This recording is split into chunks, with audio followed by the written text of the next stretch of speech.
आए अल्लाह के हुक्म से इंशाल्लाह ये जो कुछ हुआ है सारा फ्रॉड हुआ है, ड्रामा हुआ है, करप्शन हुई है, ये सारा गलत है।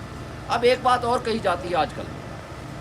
जनाब आप इन सियासी जमातों से आप बात करें हुकूमत बनाने के लिए, मैं ये कहता हूँ कि जो डाकू है जिसने डाका जनी की है,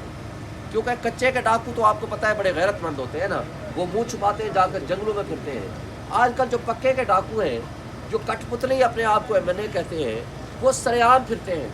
ना सिर्फ सरेआम फिरते हैं बल्कि उस डाका जनी जो अवाम के मैंडेट करोड़ों लोगों के हुकूक पे डाका डाल के वो ये कहते हैं पक्के के डाकू दमाल डालते हैं कि जी हम तो जीत चुके हैं, और हम जाएं उन डाकू को कहें डाकू भाई मेहरबानी करो